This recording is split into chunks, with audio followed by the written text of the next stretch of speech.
주시는 하나님의 말씀은 여호수아서 6장에서 보겠습니다. 여호수아서 6장 1절입니다. 구약성경 326쪽, 325쪽 이렇게 되겠습니다. 여호수아서 6장 1절로 7절입니다.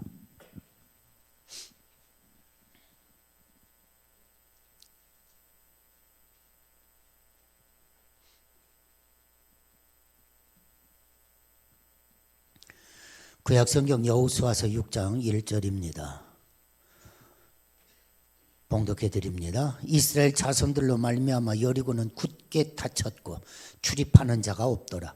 여호와께서 여호수아에게 이르시되 보라, 내가 여리고와 그 왕과 용사들을 네 손에 넘겨주었으니 너희 모든 군사는 그 성을 둘러 성 주위를 매일 한 번씩 돌되 엿새 동안을 그리하라. 제사장 7은 7 양각나팔을 잡고 언약궤 앞에서 나아갈 것이요 일곱째 날에는 그 성을 7번 돌며 그 제사장들은 나팔을 불 것이며 제사장들이 양각나팔을 길게 불어 그 나팔 소리가 너에게 들릴 때에는 백성은 다 큰 소리로 외쳐 부를 것이라.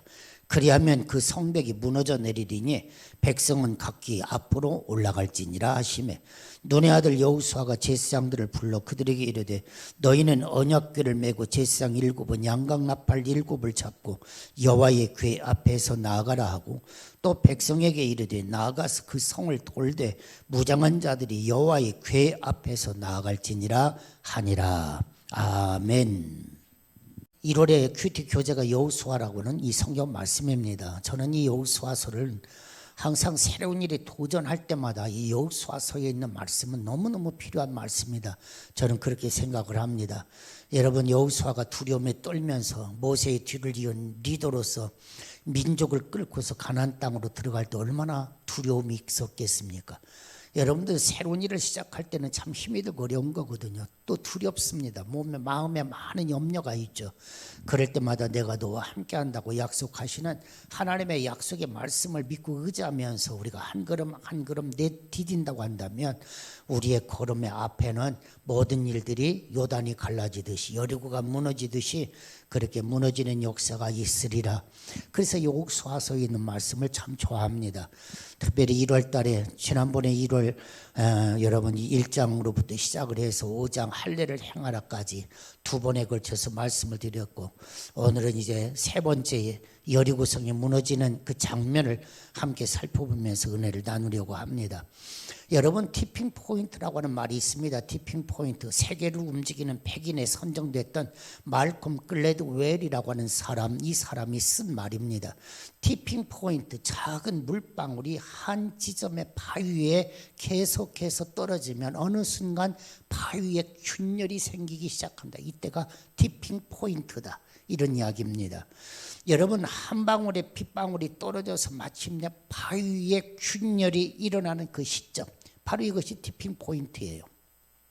여러분, 허시파피라고 하는 미국의 신발 브랜드가 있었습니다. 매출이 급감해서 한 이 신발 회사가 1년에 이 신발을 판 것이 3만 켤레밖에 되지를 않았습니다. 그래서 이제 사업을 접으려고 준비를 하고 있는 와중인데 이상한 현상이 벌어졌습니다. 어느 한 해에 43만 벌이 팔린 것입니다. 깜짝 놀랐어요. 그래서 어떻게 한 해에 3만 벌밖에 팔지를 못해서 회사가 이 사업을 접으려고 했는데 어떻게 이렇게 43만 벌이나 팔게 되는가 하고 살펴봤습니다. 뉴욕의 소라고 하는 상업지역에 재고 신발을 모아서 떨이로 넘기는, 그렇게 바겐세일을 하는 것이죠. 이 가게가 있었는데 몇몇의 감각이 뛰어난 젊은이들이 이 가게에서 허시파피라고 하는 신발을 사서 신으면서부터 사람들의 입소문이 퍼지면서 야, 그 신발 좋대, 그 신발 좋대 하면서 이 신발이 삽시간에 팔려나가게 된 것입니다. 여러분, 회사가 광고를 한 것도 아니고 문을 닫으려고 했는데 1년 만에 40만 벌 이상이 팔려나간 것입니다. 오늘날까지도 많은 사람들이 애용하고 있는 패션이 된 것입니다. 이처럼 갑자기 폭발적인 변화가 일어나는 이 시점, 이것을 티핑 포인트다, 이렇게 말하는 것입니다. 이 티핑 포인트에는 세 가지 힘이 작용을 합니다. 첫째는 소수의 법칙이요, 한 사람 두 사람이 시작했다 그 얘기예요. 소수의 법칙이요. 두 번째는 고착성의 요소. 세 번째로는 상황의 힘이다. 이 세 가지의 법칙이 작용한다 그런 이야기입니다. 바위에 떨어지는 빗방울 하나는 소수의 법칙입니다. 하나다 그 얘기예요. 한 방울 한 방울이에요. 그런데 이것이 지속적으로 떨어지는 것은 고착성의 요소입니다. 특정 지점에 절묘하게 떨어졌습니다. 이것이 상황의 힘입니다. 여러분, 우리의 일상생활에서도 이 티핑 포인트가 있습니다. 어떤 작은 상황에 의해서 극적인 변화가 일어난다 그 얘기입니다. 이 티핑 포인트가 우리가 살아가는 삶의 자리에도 있다는 사실입니다. 신앙생활에도 역시 티핑 포인트가 있습니다.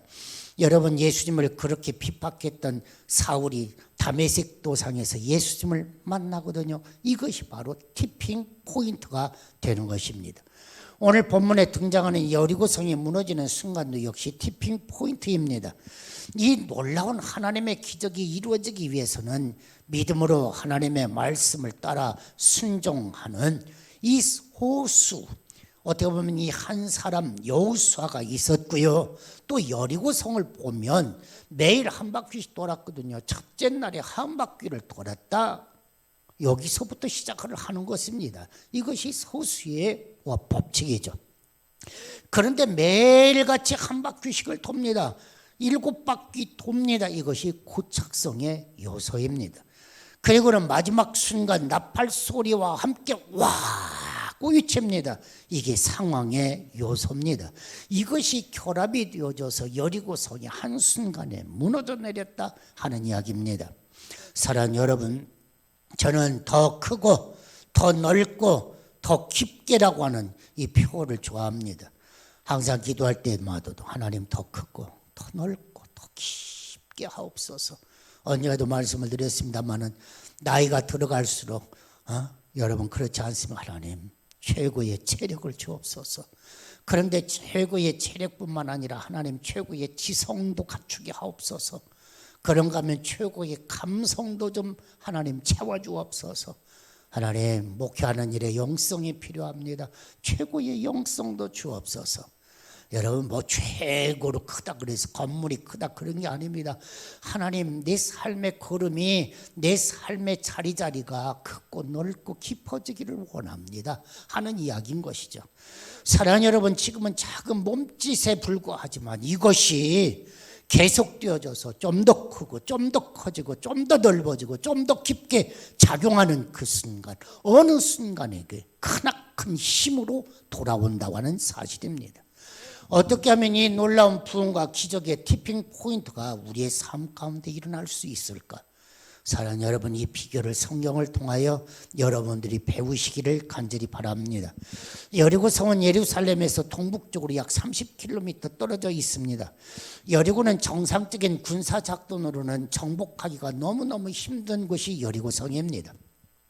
지금은 요르단 서안 팔레스타인 거주지역 안에 있습니다.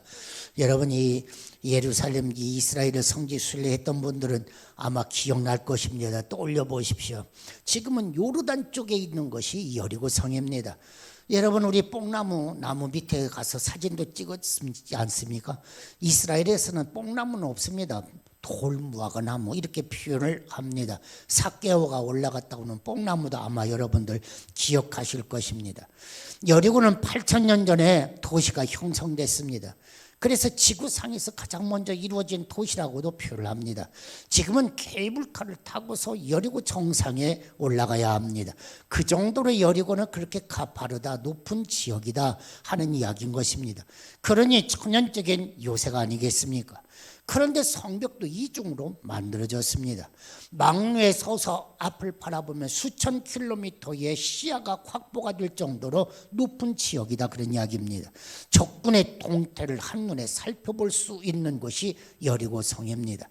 그런가 하면 여러분들 막강한 전투력을 보유하고 있는 것이 여리고성이니 한마디로 이야기하면 넘볼 수 없는 성이 여리고성이다 그런 이야기입니다. 그런데 이스라엘은 반드시 이 성을 정복하고 넘어가야 됩니다. 이 성이 중요합니다.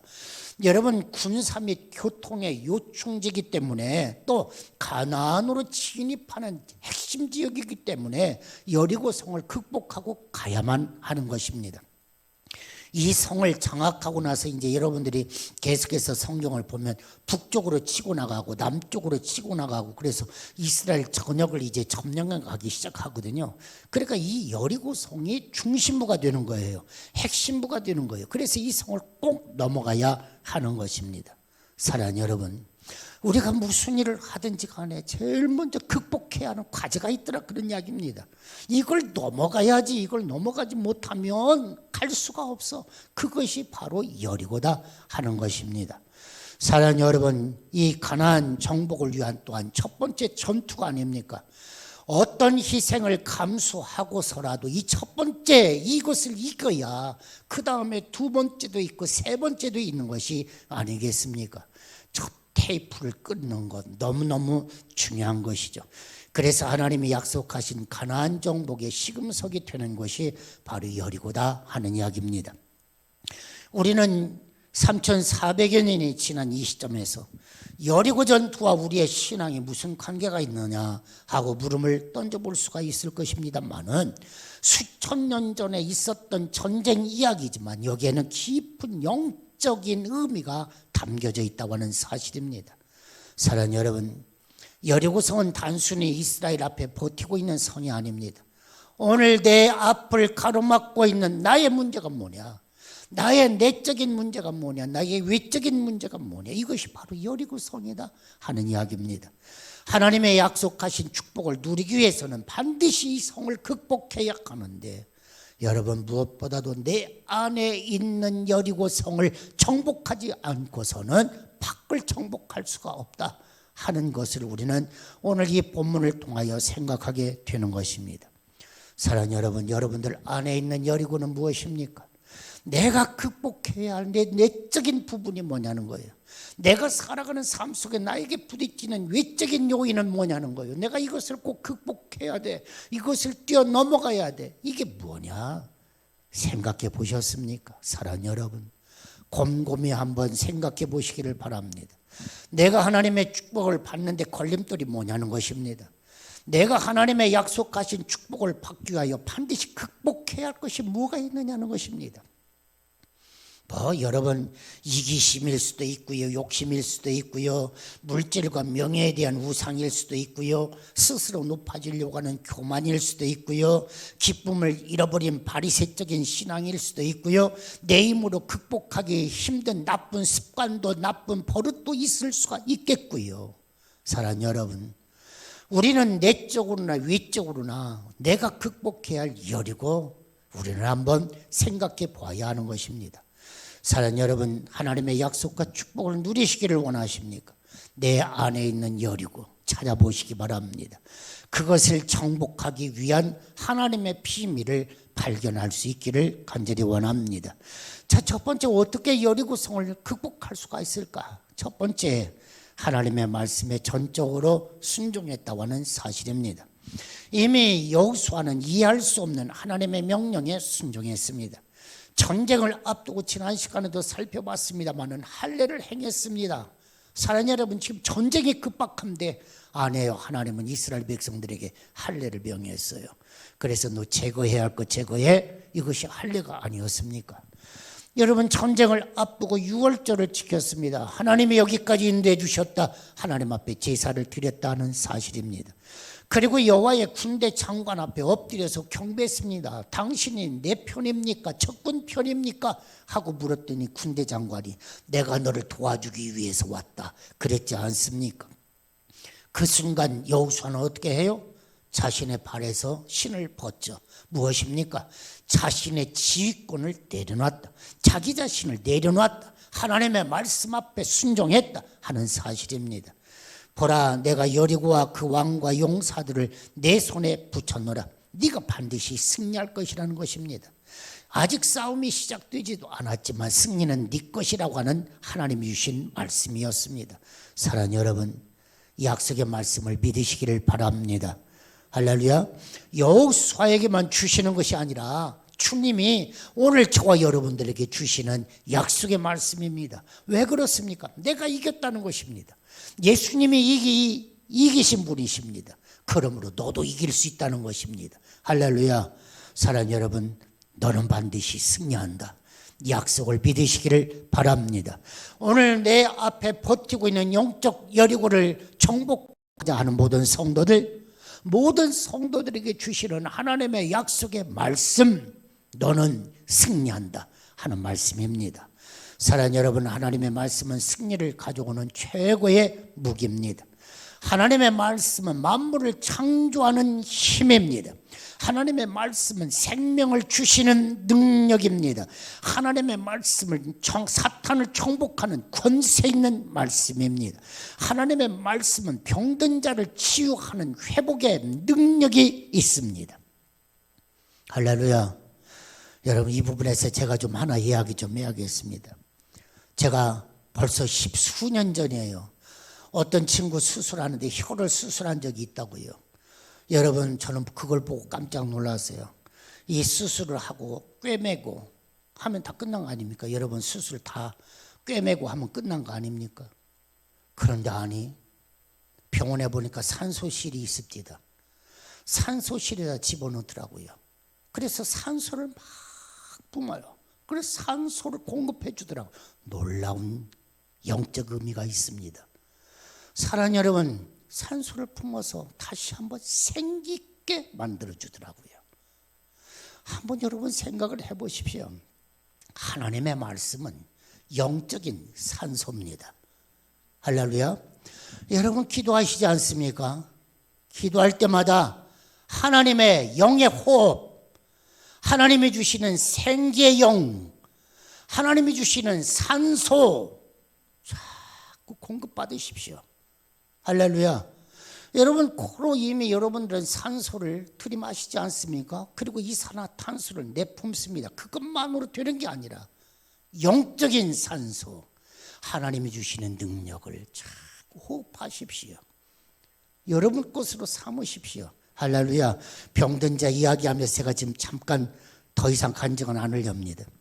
여러분, 하나님의 말씀은 만사를 평화시키는 능력이 있습니다.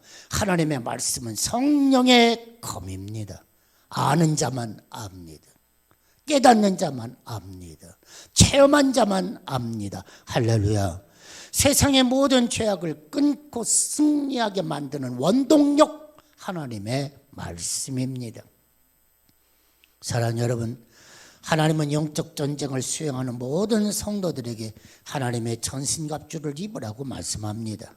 우리를 공격하는 모든 악한 권세를 깨뜨리고 능히 승리하기 위해서는 영적으로 무장해야 돼요. 그래서 사도 바울은 에베소서에 있는 말씀에 보니까 구원의 투구도 쓰고 진리의 띠도 쓰고, 그렇지 않습니까? 가슴에 흉배도 붙이고 방패도 들고 성령의 검도 들고 이렇게 무장하라고 말씀하시는 것이죠.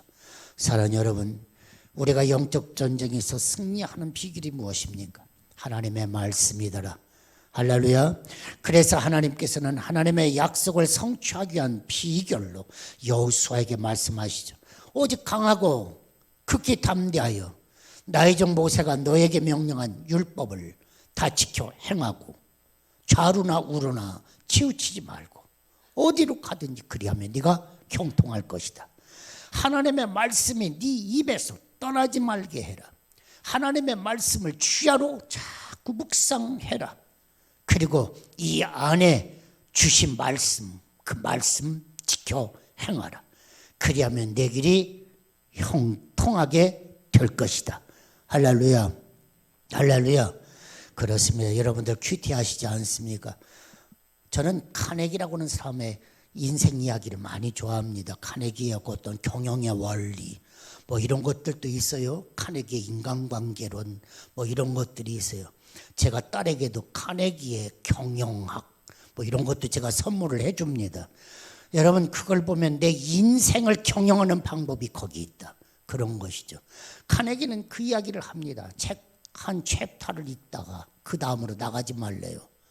어떻게? 그걸 가지고 묵상하래요. 그걸 가지고 네 삶으로 적용해 보래요. 그렇지 않고는 그 다음 페이지를 가지 말라는 거예요. 네가 책 한 권 읽었다, 거기 끝내지 말래요. 한 걸음 한 걸음 실천해 보고 책장을 넘기래요. 큐티가 그런 거예요. 하나님의 말씀이 내 힘이 되도록, 하나님의 말씀이 내 능력이 되도록 너는 묵상하고 있느냐? 한번 보고 끝내느냐? 그런 거예요. 그 말씀이 네 생각이 되어지고, 그 말씀이 네 입술이 되어지고, 그 말씀이 네 사상이 되고, 그 말씀이 내 심령에 담아지면 그것이 너에게 능력으로 나타난다는 거예요. 할렐루야. 이것이 바로 레마의 말씀인 것입니다. 오늘 그것이 여호수아서 1장 7절로 8절이에요. 그렇습니다. 하나님 말씀 따라가면 결코 패하지 않습니다. 하나님의 말씀에 순종하는 자는 항상 승리합니다. 그 길이 평탄하고 형통합니다. 말씀대로 순종하는 여호수아에게 하나님은 다시 한번 확신을 주십니다. 내가 여리고와 그 왕과 용사들을 네 손에 붙였노라. 주님은 오늘도 우리에게 말씀합니다.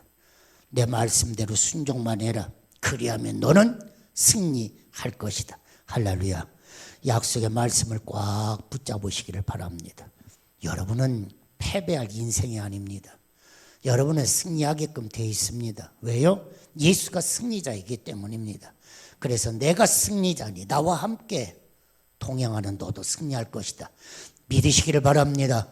그러므로 절대로 여러분의 내 입에서 한숨, 그리고 내 입에서 자탄하고 내 입에서 안 된다고 하고 스스로가 무너지지 마십시오.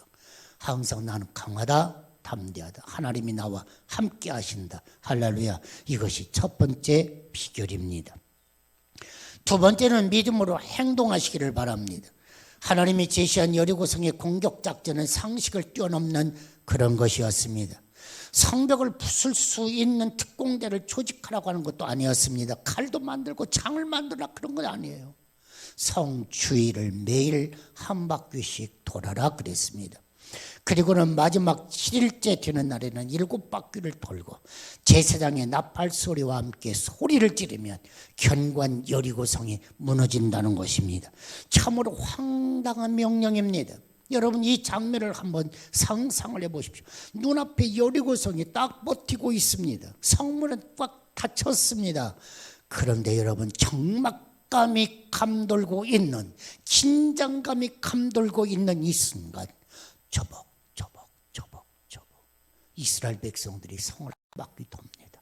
아마 1시간은 걸렸을 것입니다. 저벅 놀랍게도 입에서는 한마디 말도 없습니다. 그냥 저벅 한 바퀴 돌 것뿐입니다. 한번 여러분 상상을 한번 해보시기를 바랍니다. 적막감이 감돌고 긴장감이 감도는, 서로가 지금 전쟁을 앞에 두고서 긴장하고 있는데 아무 부장도 하지 않은 이스라엘 백성들이 저벅거리면서 성을 한 바퀴 돈다. 여러분 나팔을 들 7 제사장이 그 뒤를 따라갑니다. 언약궤가 따라갑니다. 생각을 해보십시오. 그러나 한편 생각해보면 이스라엘 백성들에게는 엄청난 모험입니다. 용기가 있어야 이것을 할 수 있습니다. 위에서 활 쏘면 다 죽습니다. 죽느냐 사느냐 용기가 있어야 돼요. 모험이에요. 여러분 성문을 열고 여리고 백성들이 칼 들고 지쳐 나와가지고 휘둘러대면 다 죽는 것입니다. 그런데 그들이 순종하고 한 바퀴씩 행동으로 옮깁니다. 믿음이 있기 때문입니다. 이것이 믿음입니다. 믿음이 없이는 결코 행할 수가 없는 행동입니다. 그래서 믿음장이라고 하는 히브리서 11장에 있는 말씀을 보면 믿음으로 7일 동안 여리고를 도니 성이 무너졌으며, 성을 도는 것은 믿음으로 했다 그런 이야기예요. 사랑하는 여러분, 여리고가 무너진 것은 하나님의 말씀에 대한 철저한 순종이요 믿음의 결과입니다. 믿음은 상식을 뛰어넘습니다. 믿음은 이성을 초월합니다. 따라서 믿음은 신앙생활의 가장 중요한 출발이요 기초인 것입니다. 믿음은 포화덩어리입니다. 믿음은 하나님의 약속을 성취하는 능력입니다. 주께서 말씀하셨습니다. 내가 곧 길이요 진리요 생명이라고. 오직 예수 그리스도를 내 인생의 주인으로 삼고 하나님의 자녀가 된 자만이 승리를 얻을 수가 있는 것입니다.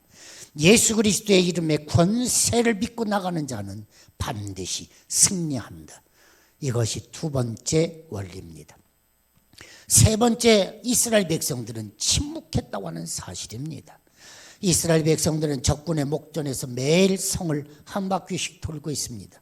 상식적으로 생각을 해보십시오. 3일 정도 지나고 4일 정도 됐으면 뭔가 징조가 나타나야지 않습니까? 적군이 흔들리는 어떤 표징이 나타나야지 않습니까? 여섯째 날 한 바퀴 돌았을 때는 뭔가 위에서 성벽에서 돌 하나 정도는 툭 하고 떨어져야 하지 않습니까? 아무 소리가 없습니다. 여러분, 마지막 날, 일곱째 날, 7바퀴를 돌았는데도 아무 징조가 나타나질 않습니다. 끝난 거 아닙니까? 졌다, 실패했다. 여러분, 그러지 않습니까? 7째 날, 7바퀴까지 돌았습니다.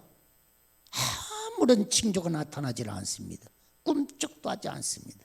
그럼에도 불구하고 이스라엘 백성들이 입을 딱 다물고 침묵합니다. 마지막 순간까지도 하나님이 어떻게 역사하실까 기대합니다. 바라봅니다. 그리고 입을 딱 다물고 있습니다. 하나님의 명령입니다. 침묵해라. 침묵해라. 여러분, 침묵은 뭐라고요? 은입니까? 통입니까? 금입니다.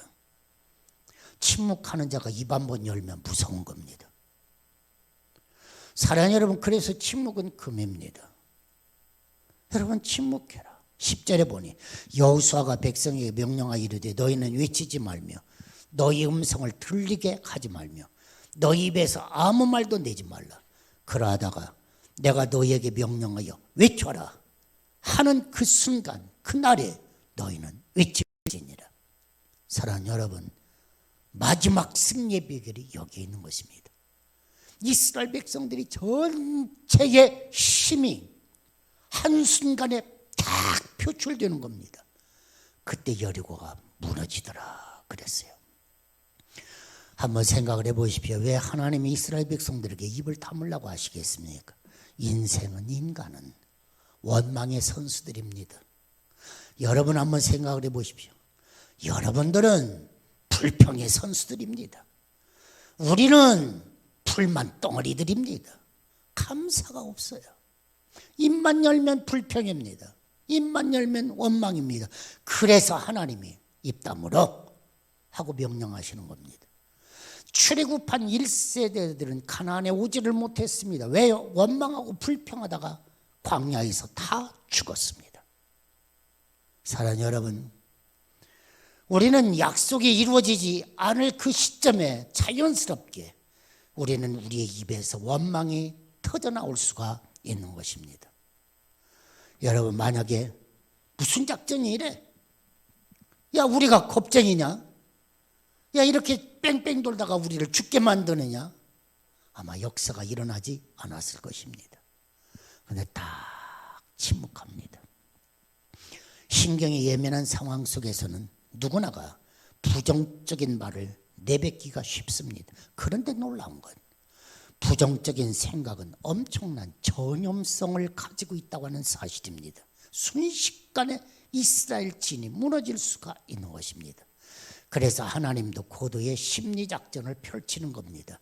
입 딱 다물어. 그런데 놀라운 건 하나님의 이스라엘 백성들을 통한 이 심리작전이 여리고성의 백성들을 두려워 떨게 만드는 것입니다. 하나님의 고도의 작전입니다. 침묵이 말입니다. 100마디의 말보다 한 번의 침묵이 힘이 있다. 듣기는 빨리 하고 말하기는 더디하시오. 할 수만 있으면 침묵하시오. 하나님의 음성에 귀를 기울여라, 그런 거예요. 네가 입을 여는 순간 하나님은 입 다문대요. 그런데 네가 입을 탁 다물고 하나님 앞에 집중하면 하나님은 그때 너에게 말씀하신대요. 하나님의 역사는 그때 일어난대요. 짐 엘리어트는 이런 말을 했습니다. 사탄은 적어도 3가지를 장악하고 있다는 거예요.